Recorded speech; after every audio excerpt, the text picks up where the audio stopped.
to Rugby Union show. Well, what a week it's been. It's beautifully laid back. He's playing like a man possessed. Rusty also took it one step further this week. And so much to talk about. It's not this Rugby Union show. Welcome back. Oh, what an absolutely insane day of rugby yesterday. I loved every minute of it. Well, maybe not loved, because there were some really scary moments. We saw one of the craziest test matches between the Springboks and Los Pumas in Durban. That first half was unbelievable. So much happened there, so much to talk about. But the match started with a 24-33 win for the All Blacks over Australia. And it finished off with England winning the Rugby World Cup, the Women's World Cup. So congratulations to them. But we probably, if we just want to talk about the Springboks, will need the rest of the day, because there was so much shit that happened in that game. It was unbelievable. That first half, I thought, am I losing it? What's happening? Weird tries. But I think more than anything, Sacha finally announced to the rest of the rugby world, I'm here and I'm a generational talent. It was unbelievable to watch. Yeah, look, I mean, I think if you look at yesterday should, forever be named, Sacha FM Day, because it's almost like, a rugby player has two careers, one before they make that kind of announcement and one after. And yesterday was basically the day that he basically drew the line in the sand. You talk about being nervous in the first half. That first half was just bizarre. No tempo, no physicality, no intensity, just errors strewn, and you're just sitting there and you're like, whoa, what's going on here? Is Durban, it's the Durban jinx hitting again, because, we got this terrible record in Durban and the Pumas have won in Durban before. You're sitting here and you think, oh, hang on, wait, is it happening again? And it was incredible how Sacha literally decided on his own, no, it doesn't happen today. I basically sort this out. That was, for me, that was even bigger than, forget the skills, forget the 3 tries, forget the 10 out of 11 kicks, forget the 187 meters, all these big numbers that obviously we've now been quoting. Forget all of that stuff. For me, it was the attitude. It was I'm 23 years old, but I'm taking this team with me. And a lot of those guys have won 2 World Cups, and you're like a 23-year-old going, no, we're going in that direction, boys. Sorry. Because I said so. And you see it with the first try to Kenan Moody. Kenan was actually, there was a great. It was his try. It was going to be a mistake as well. And Sacha's just like, no, stop. I've got this. And then he does that. And then I don't know how many people noticed it after Malcolm Marx got sin binned. Yes. The penalty try was given. He goes to the ref and he says, "There's still 4 seconds until the end of the half. There's still 4 seconds. There's still 4. As in, don't blow the whistle. Don't call it. As in, I want to fix it now." And Angus Gardner immediately said, "Timekeepers, please check on me," because I had an argument with my brother about this, and I'm like, no. He said, "Timekeepers, please check this," and then he did, so he was right, and they got a try immediately after, and it just kept the Springboks in the hand. It was fantastic. Yeah, scored by whom? Sacha again. By him. Yeah, it was insane. As performances go, it was on his part. It was just mad, because you sit there and obviously, I mean, all of us know that Sacha's gifted. I watched people yesterday on their statuses saying, "Oh yeah, this is a fly-off to lead us in 2027 at the World Cup." Come on, it is impossible. Seeing Sacha for the first time as a rugby fan is a lot like seeing Max Verstappen the first time as a Carlos Alcaraz, Rafa Nadal, Roger Federer. Those guys, you see it and you immediately know, okay, I'm looking at a generational talent. So sorry, folks, none of us should actually pat ourselves on the back for having spotted it. It's just I'm sorry, it's so obvious that that guy is gifted. The only thing that'll be an issue for that guy in life, will probably be injuries, or maybe even motivation if he runs out of it. But yesterday, obviously, I mean, you talk about the broader picture of of yesterday's rugby. It was weird watching the All Blacks and the Wallabies. The one thing that hit me was perfect result. All Blacks won, didn't get a bonus point. Yeah. Aussies lost, didn't get a bonus point, which was probably karma anyway for that forward pass. I mean, forward pass bonus point they got The end, yeah. against the Pumas. So and I said then, I thought this is perfect. Now, if we can win by bonus point, then suddenly it's heavily weighted in our favor, particularly going to Twickenham instead of to Twickenham instead of just sitting around and going to some place that's that's hotter than an armpit in Argentina. So it'll I thought it was perfect, and then the Boks followed through. I think now the points difference is plus 55, and the Boks are a Yes. point ahead, and the next best team, which is the All Blacks, All they're Blacks. -6. So already Yeah. they need a points difference of plus 62 to win. Yeah. Yeah. That's not taking into account what we do, which will complicate things a little bit further. So it's one of those, you sit there and you're like, okay, cool. That was in the greater scheme of things, it was a perfect day. And so weird you talk about the points difference, because we started the weekend saying it's still wide open. It's still anybody's championship. Argentina, after that one match, find themselves at -50 now. So Yeah. it's just an extreme swing. It's ridiculous. Thanks, guys, for the comments. Get involved in the chat. We love hearing from you and your thoughts on that absolute madness that we saw at Kings Park. Lance, let's go. Best point out right now. Whoa. Yo, Sorry, which Lance. Lance is this? Lance Stroll, Lance Stroll. as in the F1 driver. I don't know. For And Aston Martin. you were talking about about F1, so there we go. There Listen, we go. Lance could have some of his dad's money would be grateful. Well, his dad is Lawrence Stroll, the guy who owns Yeah. who owns Aston Martin, and he's obviously like a billionaire. So he got his kid in like at 18 or whatever it was into F1, because F1 you pay for your seat to start with, and then hopefully you become good enough to get paid back. So Lance Stroll, if you can hear us. If he likes rugby, even better. Yeah, thanks very much for that, Andre. What was that? Boo Shaka Poka. Okay, we'll go with Yeah, it. no, I love I think he's still out of words. yeah. I think we all are. But he did go on to say Sacha seemed to have been playing another game to the rest. And I think it speaks to exactly what Sim was saying, is there are players who do that. There are moments in games where that happens. And the last time a fly half scored so many singular points for the Springboks, I mean, there was Mornay Steyn, I think it was against the Lions. We got 36 odd points. I can't remember. That's probably It's probably the All Blacks Was in it? 2009. It was Loftus though, and it was the 2009 year. Wait a I minute. I think. don't think it was Loftus. It might have been Was it Durban, not? actually, ironically, against. Was it Remember, Burbs? 2009 was the year we beat the All Blacks 3 times, which is, Yeah. which at the time was unprecedented. Yeah. And because the Tom Warnerstein had just started out as Bok Fly, having started against the Lions with that kick that we all know. The reason I'm saying Mornay couldn't have scored that many in a Lions test is because he was in the Lions series, he was coming off the bench. He wasn't starting. That's Remember, right. And he we were scored that. having the Ruan Pinar experiments, the Tiger Woods experiment. Yeah, that was a divvy thing. That was such a divvy thing. But he wasn't wrong. He wasn't wrong. I loved Ruan could watching play. Tiny. I Ruan loved could watching play. Tiny at 10. I loved him at 10.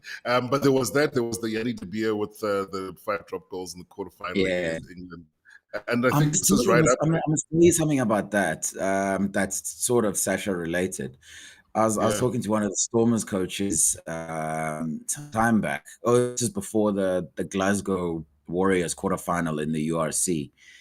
And he says Sacha walks up to the coaches and he says to the coaches, listen, I was going through YouTube and I saw this video of this guy I'd never heard of who kicked 5 drop goals for South Africa.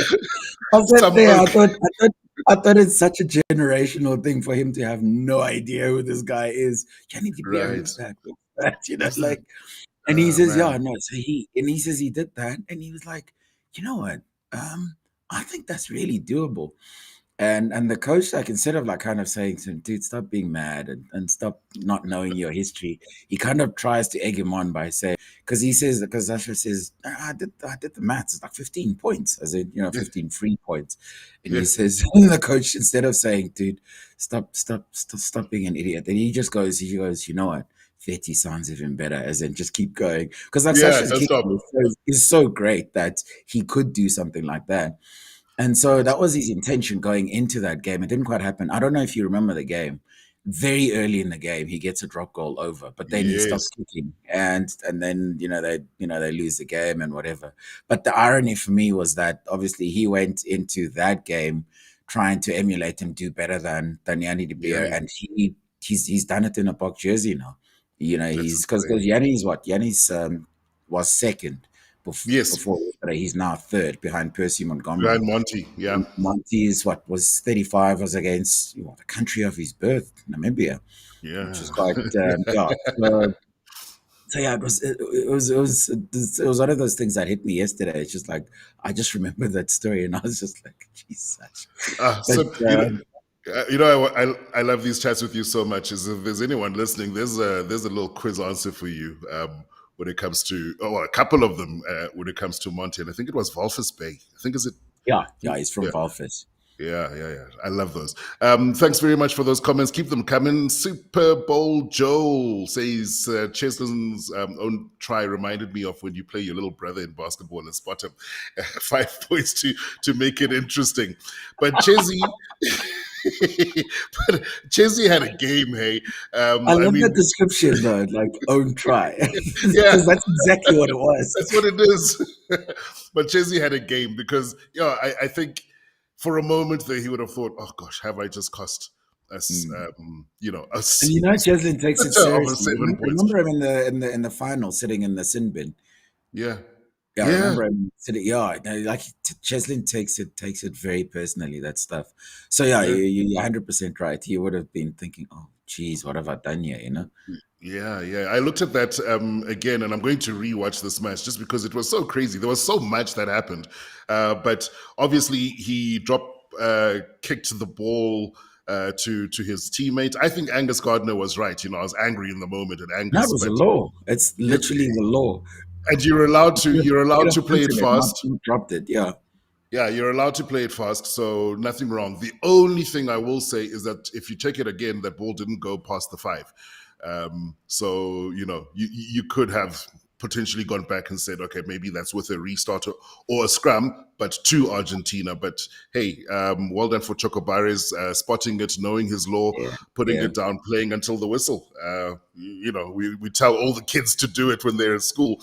But then that second, the one that he did score from the cross kick again of Sacha, where he didn't break his stride on the touchline, that was freakish, man. I mean, there were so many freakish moments in that game. It was a weird combination of you talk about the kick chase, and and when you talk about the kick chase, everyone will tell you that a kick is only good as the chaser, Yeah. and in this case, the kick itself like was so accurate. It was literally exactly where Sacha wanted it, and the way Cheslin just basically in the way Cheslin attacked it, because he didn't break stride like you say, he hit it in at full pelt and just took it and carried on, and I was just like, that And is still had another kick. He still did another little that is an kick.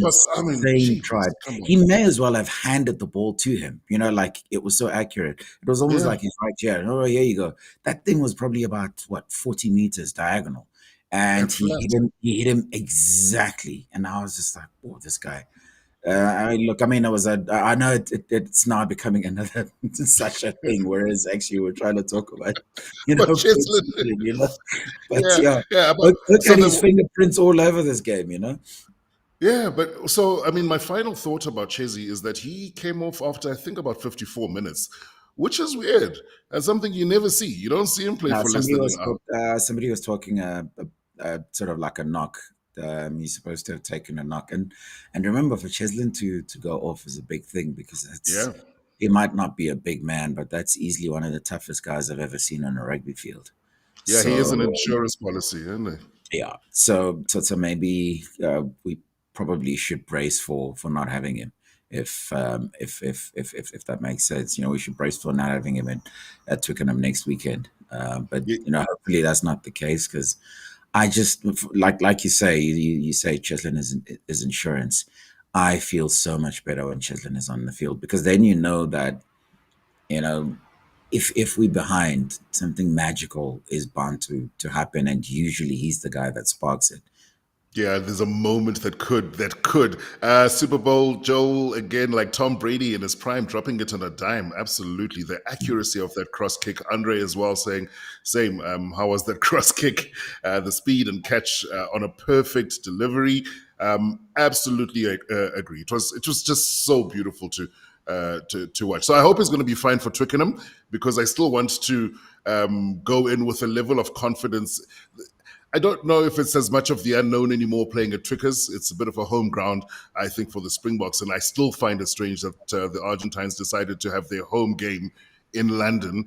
I think they'll have a few fans, but I reckon at least 60%, if not 70, is going to be Look, I Springboks. think I think I think it's the commercial aspect of it. Fair enough. Just remember, Twickers is what 82,000. Yeah. They're all paying in pounds, which Mm. is must be more than the currency in Argentina and the currency down here. So I think between the two teams, we're going to make a fair bit of money, and I'm pretty sure that the RFU is going to make a bit of money too. So everyone makes money.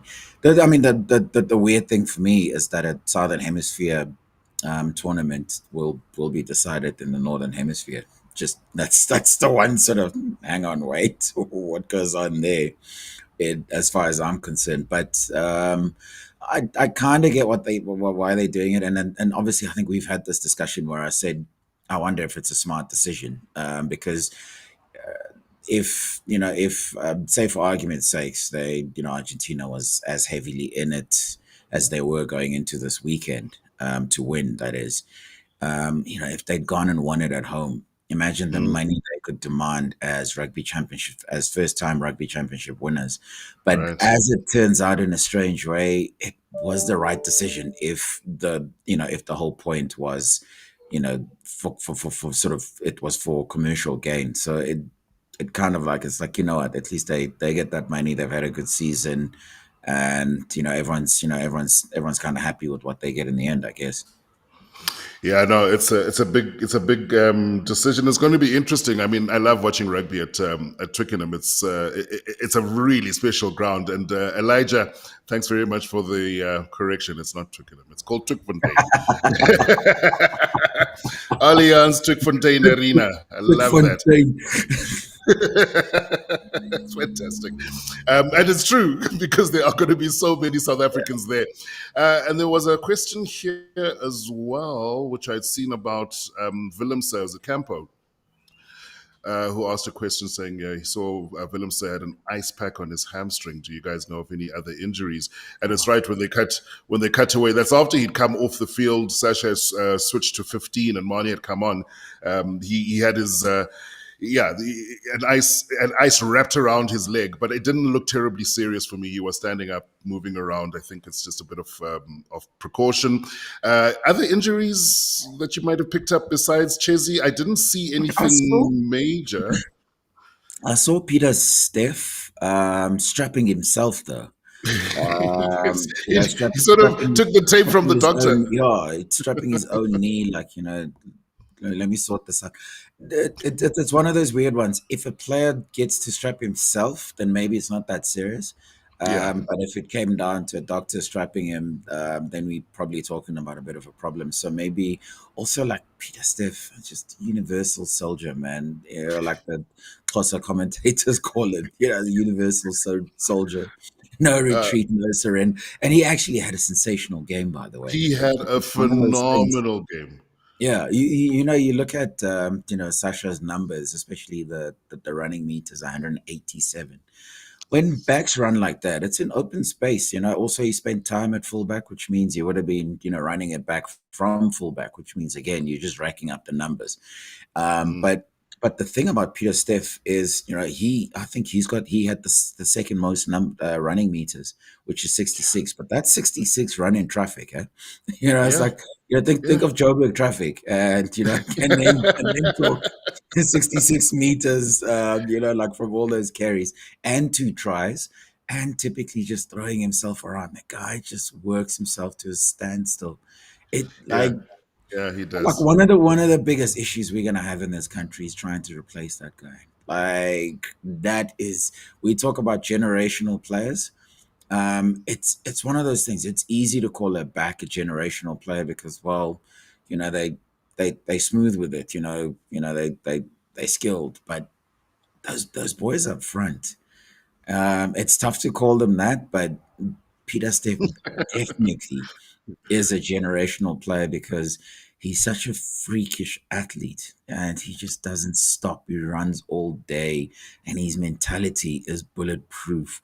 Yeah, And you put him in the line out as a lock, yeah, cool, no problem. it's You fine. put him at blindside, yeah, no worries. You make him lead, he'll call for a scrum from the Mhm. penalty. Yeah, go with the scrum. Like, listen, that guy doesn't get enough praise. I mean, Yeah, two-time World Rugby Player of the Year. We forget that. yeah. You don't get that by being just another South African flanker because we produce so many. You know what I mean? Yeah, no, and the two things that I noticed with Peter Steph's performance is a lot of those run meters were coming along the touchline. He's thriving. He likes the edge these days. He He likes the edge. loves the edges. He's It's like thriving the out world's wide. biggest. He's like the world's biggest winger. You don't want Yeah, that. Like no. 2 meter tall. It's like no, no, no, no. Thanks, bye. That, and then for the try that wasn't for Eben Etzebeth, he played 9, and there was one man in front of him. And for a guy who's as big, as strong, and as good a ball carrier as Pieter-Steph, to have the wherewithal to actually, no, although I could possibly have a good opportunity with a little pickup and drive to the try line, I'll just pass it. let me play it to Eben. And I love that because it means he's thinking about more than just the physical aspect of the game. X, and he didn't knock it on like Kobus Reinach. Snyder. Well, let's go there because Lance Stroll motors in with a question about Quibus Reinach. And he asks, what are your opinions? In the last 2 games, he's played decently, but multiple tries lost to knock out his course. Like the knock-ons at the base of the rack. I mean, one of them, there was a very clear Argentine foot. Which dislodged the ball. It led to a penalty. I was hoping there'd be maybe a yellow card to come with it as well. Oh, before I forget, we were talking injuries. Just a shout out and well wishes to Garcia, the little number 9. He had Oh, that oh, massive neck injury, that looks which that looked looks. nasty, nasty. So I don't think he'll be around at Twickenham. So yeah, wish him all the best. You don't want to see a player stretch it off.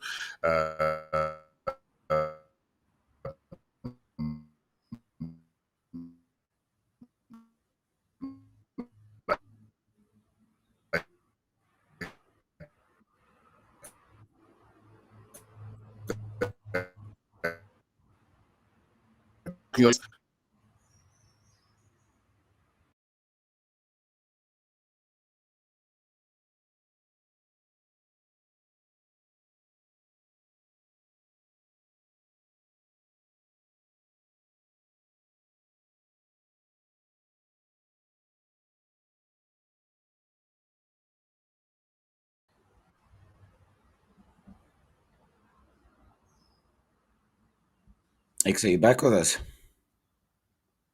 Just to answer Lance Stroll's question about Kobus Reinach.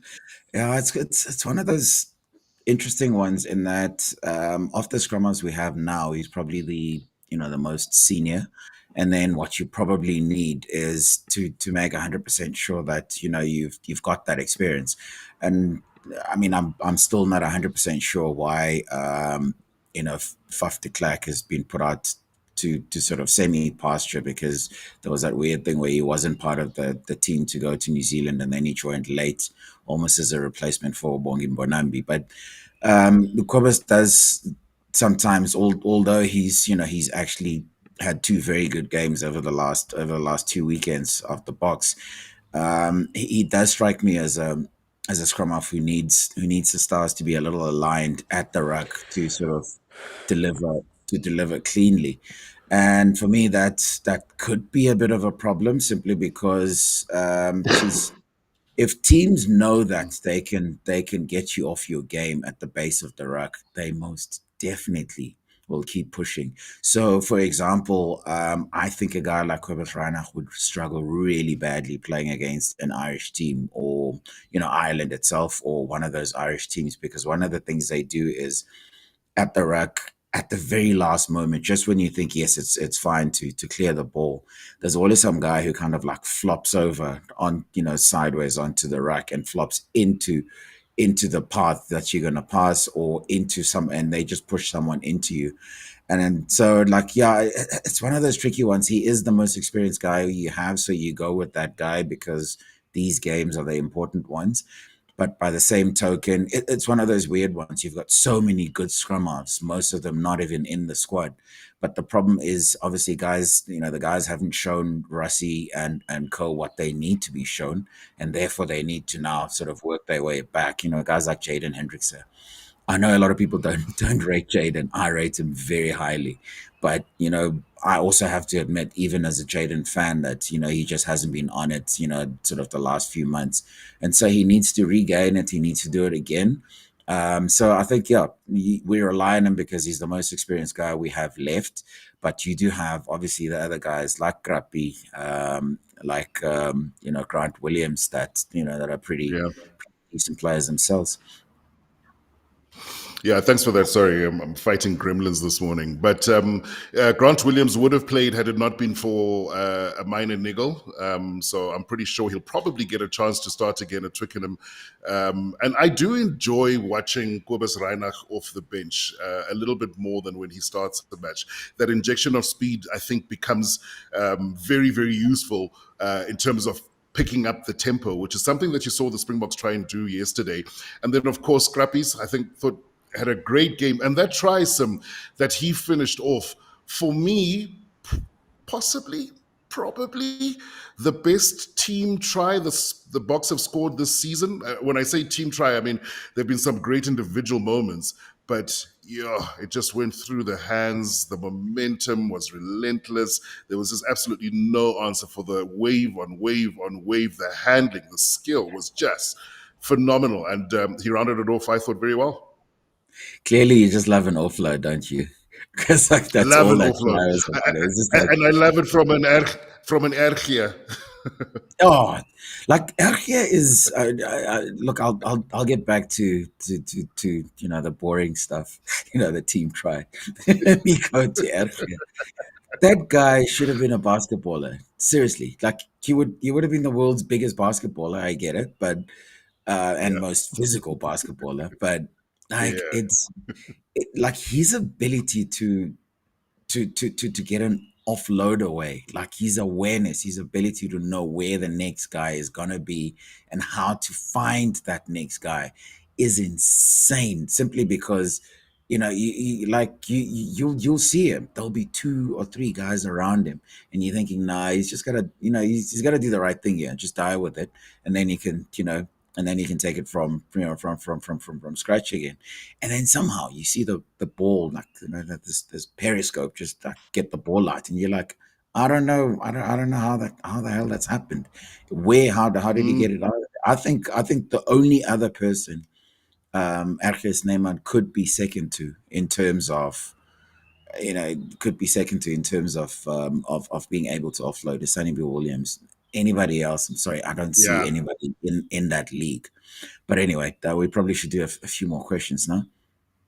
Yeah, no, there are a couple of questions, and because I was busy fighting with my computer, I've lost a couple of them. But Super Bowl, Joel, thanks for that one. Clear gap, a talent gap developing between the Boks and other sides. Most sides have one or two game breakers. We have 7 or 8, incredibly hard to overcome. And it ties in with an earlier comment by, I think, Andre, who was saying, we don't just have one world-class fly half in Sacha. We've got 3 of the best, and offering the Boks very different solutions, which I thought was absolutely accurate. There are 3 different guys. I mean, Mani came on. His passing game, his individual little try as well was really, really, really good to see. Again, comes down to a nice little offload. It's a nice pass. Look, the whole talent thing, we almost got to be careful not to get carried away with ourselves, simply because it doesn't matter how many guys you've got in one position that are game breakers. You can only play one at a time. And that's quite a sobering thought. They're only ever going to have to mark one of those guys at a time, not all of them. Yeah. I remember years back, before the 2019 World Cup, I was doing an in-depth feature on Magazole Mapimpi. And I said to him, geez, what's it like? What was it like growing up? You would turn up at a rugby stadium and, you've got no family. All these other guys have got their family. They've got the support structure, people willing them on. And he was like, well, he can't bring them onto the field, can he? Like my opposite number. I was like, you know what? He's got a point. So it's one of those. It's great for us to have that depth. It's insane that we have that depth. And you've got to praise Rassie for the sheer vision to go, you know what? This is what we're going to do. And this is something you said from day one.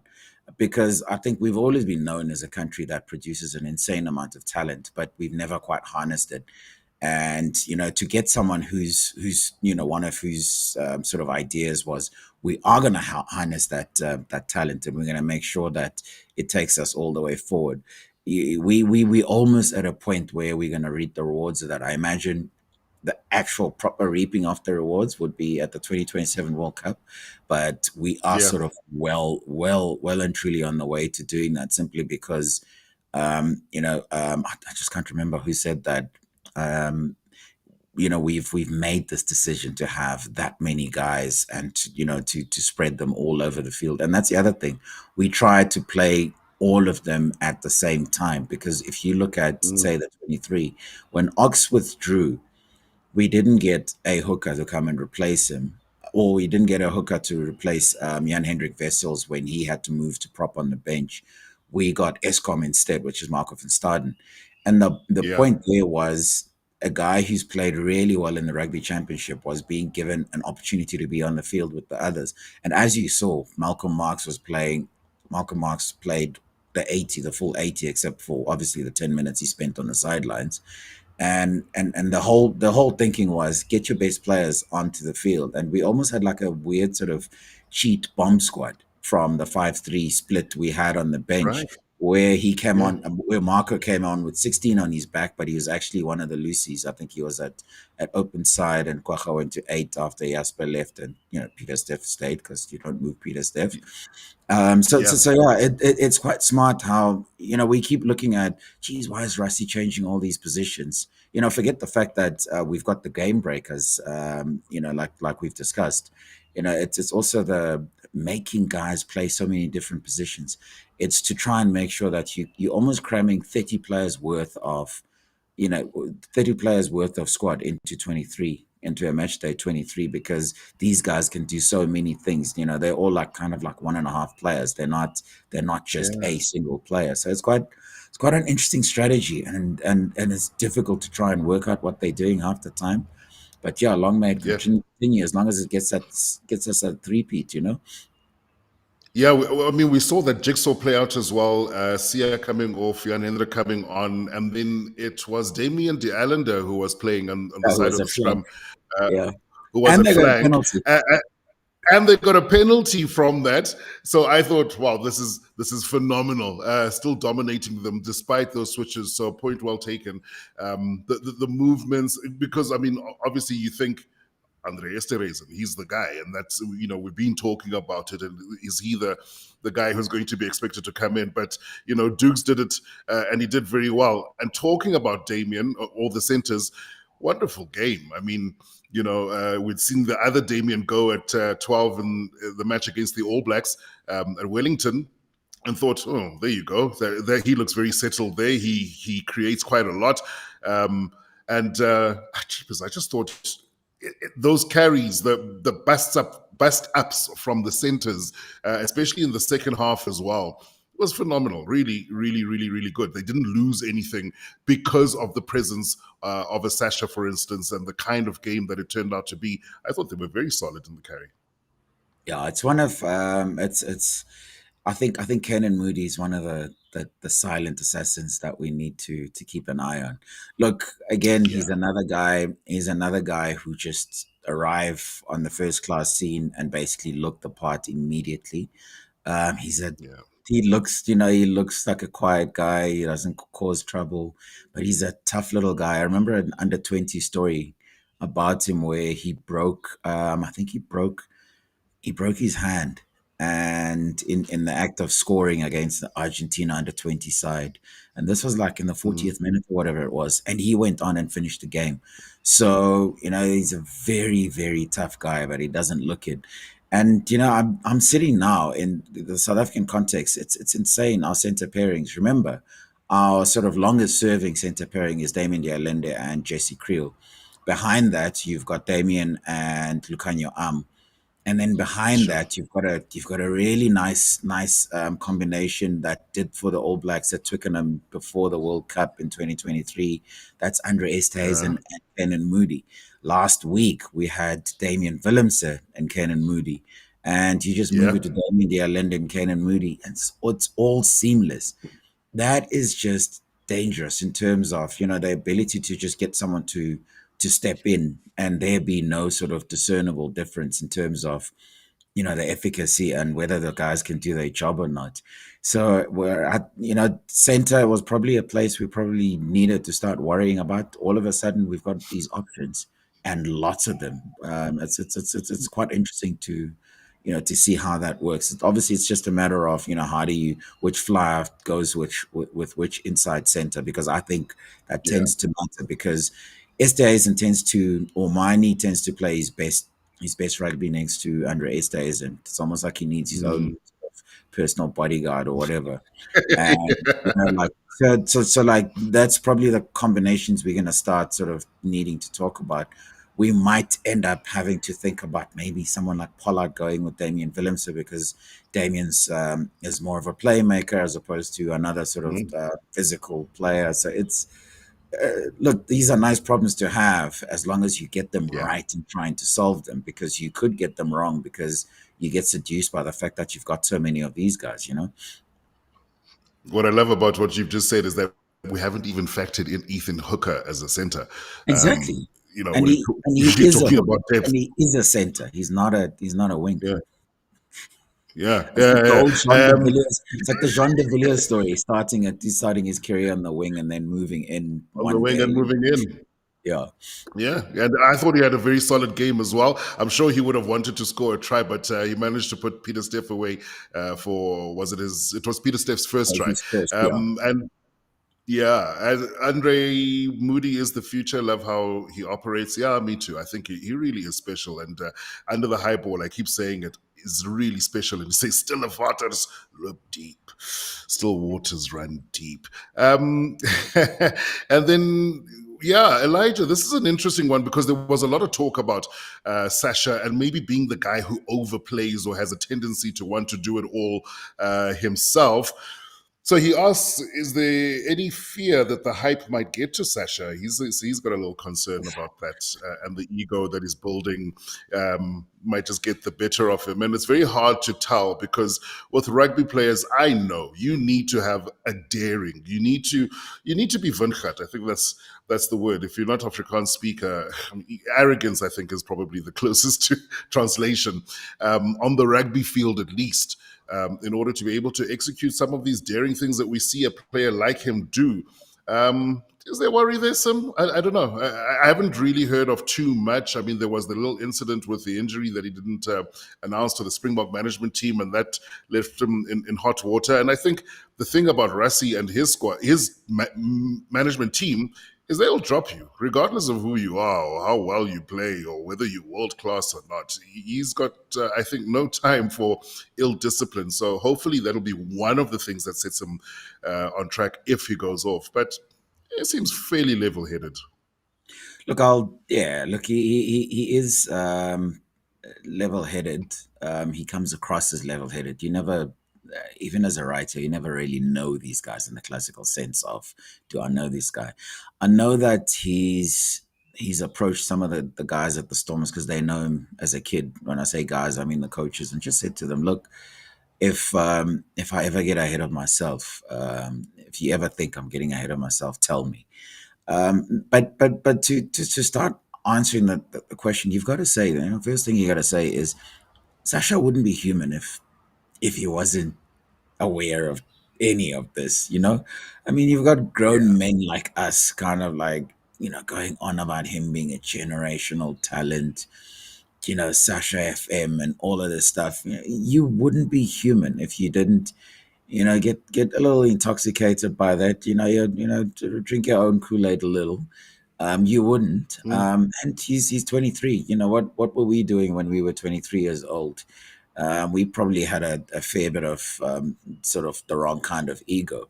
But like you said, the very important point you made there was Sacha doesn't get to try that kick for Cheslin, those two kicks for Cheslin, because there was a second one which didn't quite work out and he very nearly ended up in, I think it might have been Kenan Moody's sort of try that was disallowed because it went a little bit too far. But you don't get to try that if you don't have that level of ego. And so it's those two things, they go hand in hand. Was it Castamaro that said sort of fear is like fire? It can either cook your food or burn your house down. So Yeah. it's a management job with ego as well. You've got to make sure that it's working for you in the right sense. And again, the other important thing you said earlier is if Sacha does get ahead of himself, which again, like I've said to you, I wouldn't necessarily blame him because of his age and the fact that he's still starting out. Sacha's only been a professional player or a first class player for about 2-3 years now. That's not a lot. And he's now, playing at the highest level.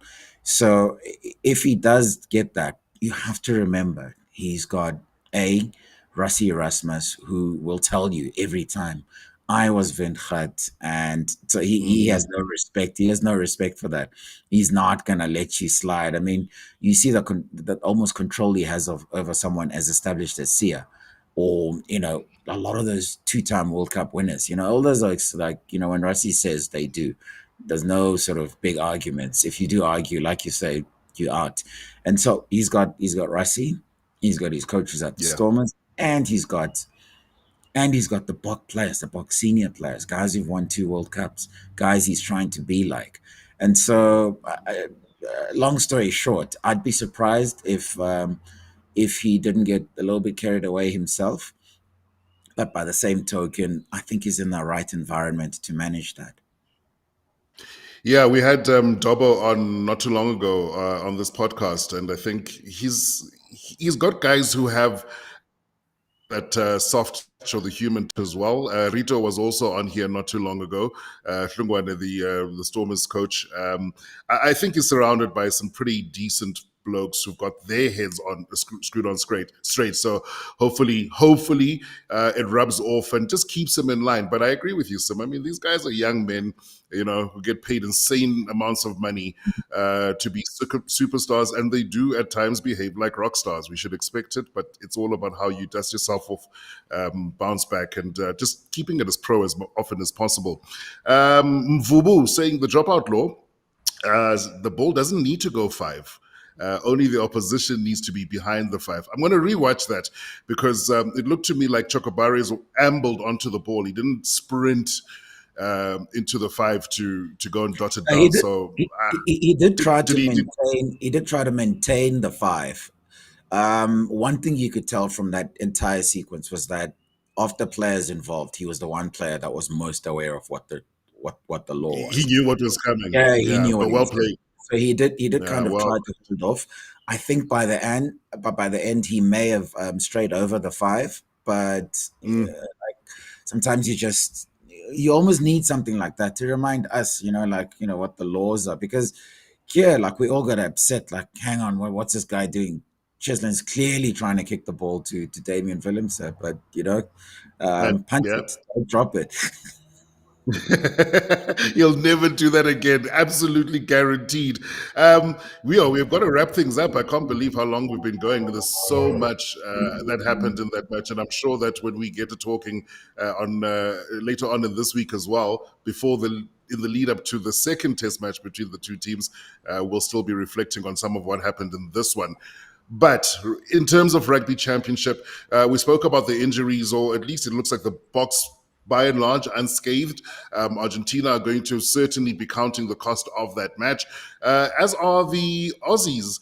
And possibly the All Blacks as well. Bowden Barrett, I see, ruled out with a shoulder injury, and Tate McDermott is out. I think he took a very, very heavy knock. So there's a Will Skelton and a Rob Valentini recalled for that rematch in Perth. So yeah, the injuries might have a bit of a say-some in the last round. Yeah, they probably will. I must admit, this is a small part of me that expects the All Blacks to lose in Perth, just in keeping with the way the tournament has gone. I just think with us, the where the venue has gone, and maybe the sort of broader history between the broader head-to-head history between the two countries, kind of like gives us a better chance of going back to back against Argentina. But yeah, I expect a change there. But then the issue for Australia is they don't just need to win; they need to win big.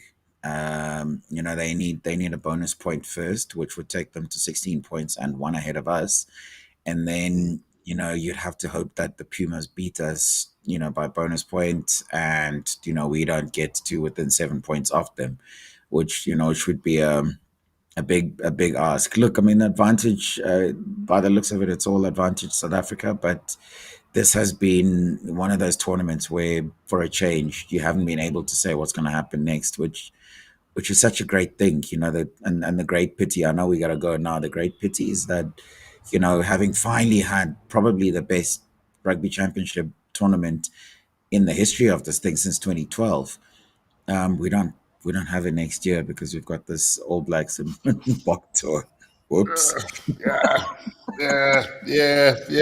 And the first time, if things go according to plan, at least from a South African perspective, the first time that they win back to back or defend the rugby champs as well. So it would have been nice to be in a position next year to say, let's properly lay down the marker and not be, in a race with one match to go. Let's see if we can improve, even in essence, in terms of the way we manage games and results. But anyway, I am dreaming, and I'm allowed to listen. dream. Don't laugh at me. If we beat the All Blacks in the series, I think that counts as like a cheap rugby championship. You know what I mean? Because that's who you got to beat to win this thing. Yeah, that's usually who you got to beat to win this thing. So we'll see.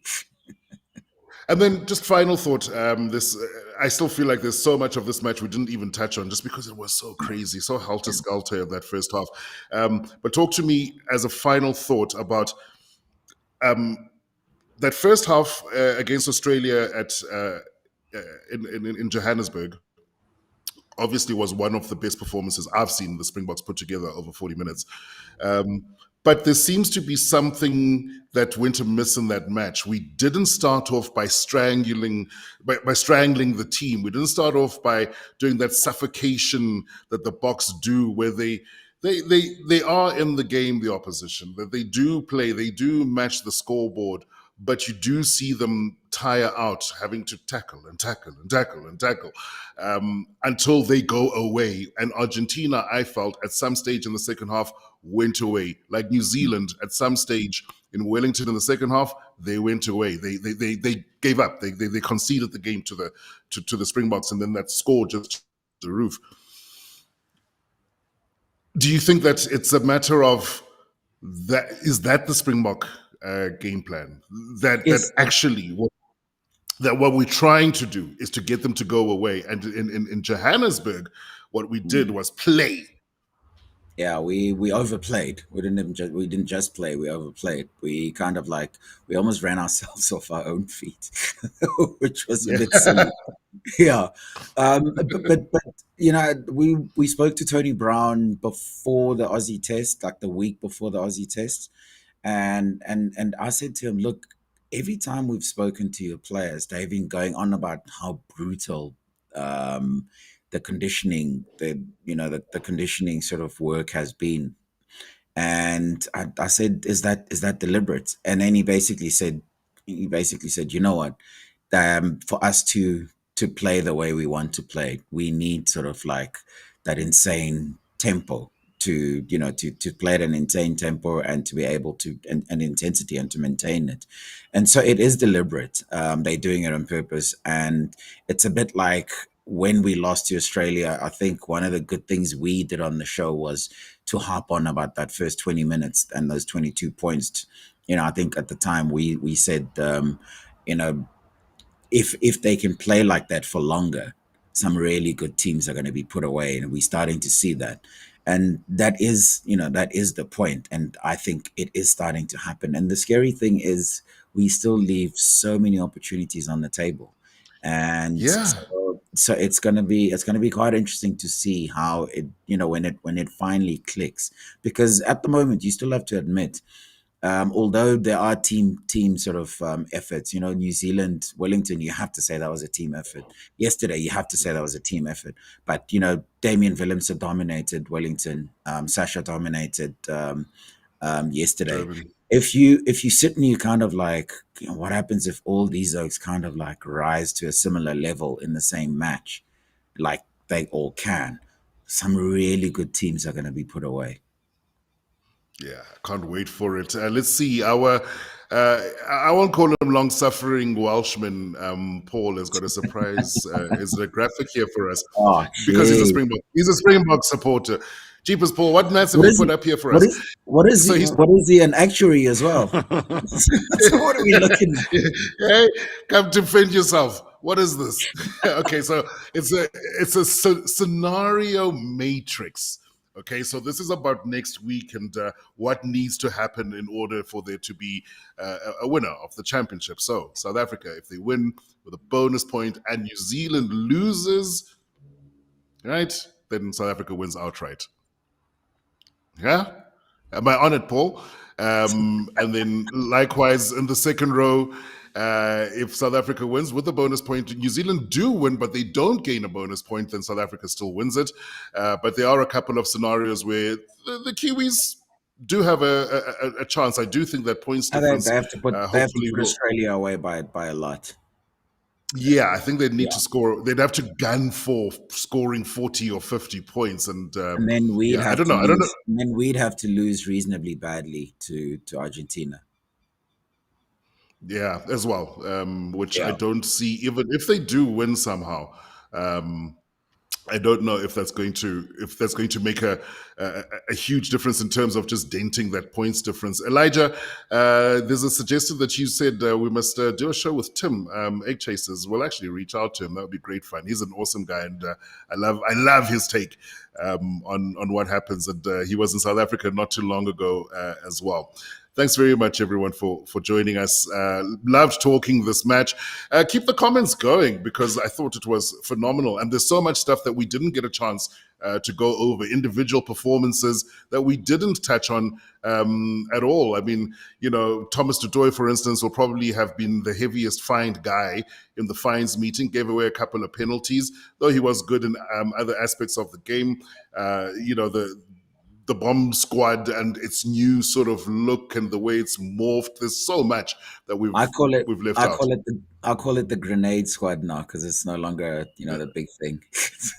I've Yeah, stolen it from yeah. the Italians, but yeah, we'll take it. Yeah, no, I get you. There's a little bit more nuance in how they come onto the field and the roles that I think have been defined for them. And maybe that's something we should touch on next week leading into that match at Twickenham. But thanks very much, guys. And all of you at home listening, commenting. We love hearing from you. We love being part of the conversation. Give us a like, give us a subscribe. It's nice to build this little family. Sim, as always, enjoy the rest of your Sunday. I got kids on school holiday, so I'm about to go and pay.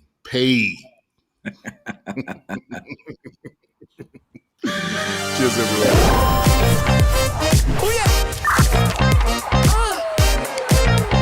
Welcome back to That's Your Rugby Union show.